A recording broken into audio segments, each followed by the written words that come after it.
Hello everybody, and welcome to the first episode of For the Love of Books. My name is Chris. I am super excited to be here. I love talking about books, I love reading books, and you know what? I just bought a shit ton of them over the past month, and that's what we're going to talk about today. First up is Big Magic, Creative Living Beyond Fear by Elizabeth Gilbert. If her name sounds familiar to you, it's because she wrote the immensely popular book, Eat, Pray, Love. I'm pretty certain it was a New York Times bestseller, and I think they made a movie out of it too. I've not read it, but after reading this book, I'm definitely looking at putting it on my list. What this particular book is about is Elizabeth Gilbert's own personal philosophy and thoughts on how to live a creative life in a productive and healthy way. Next up is Burmese Days by George Orwell. This one is about Flory. He's a timber merchant in a rural town in British Imperial Burma in the 1920s. As he enters his 30s, his mid-30s, he starts to becoming overcome with these feelings of loneliness, of hopelessness, as he realizes just how unfulfilling his life has become. And this is only made worse by the fact that he doesn't particularly like the other Europeans that he interacts with. He sees through this notion of a benevolent British Empire that because it is so strong, it is civilizing these people in this part of the world. He sees through that, and he really doesn't particularly care much for the blatant racist attitudes that the other Europeans seem to have. And so all he really wants is a companion that he can have with him, that he can share the beauty that he sees in the natural world in Burma around him, and also in the Burmese culture. The next book is I'll Give You the Sun by Jandy Nielsen. This is a book that I purchased as part of a book club that unfortunately nobody seems to want to participate in anymore, but I still really want to read this. It's not the kind of thing that I normally read, which is why I want to read it. I like reading different things. I find it really refreshing. This particular book is about a set of twins, Jude and Noah, who sound like they're really charismatic young people. One of them is a drawer. He draws a lot. He's always going out with other people. She is this adventurous person.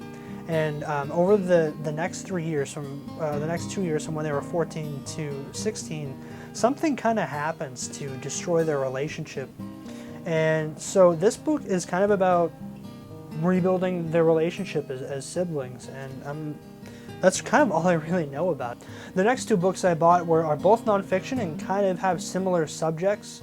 One of them I bought was because I wanted to do research for a story that I'm writing, and the other one just because I'm a huge fan of history and I've been wanting to read this book for a long time, so I finally decided to buy it.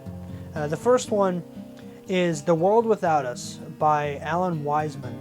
Now, what this book is a thought experiment trying to figure out, well, what would happen to our cities, our homes, all the stuff that we've left behind after we were to suddenly disappear. How would nature reclaim these things? And how did we impact the world in a permanent or a long-lasting way?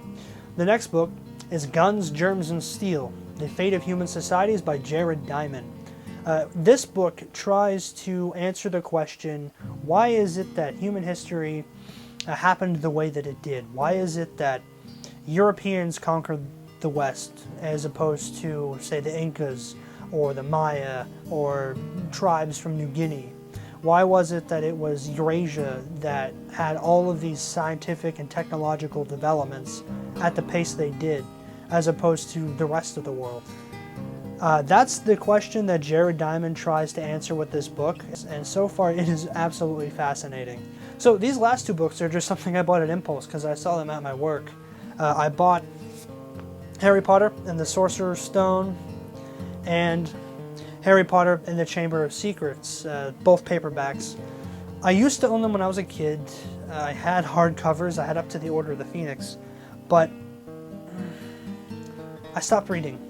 And I'm going to get into the story of this in another video, but I since got rid of those editions, and I really, really, really want to start reading Harry Potter again. I really want to finish the franchise. I really want to finish the whole story.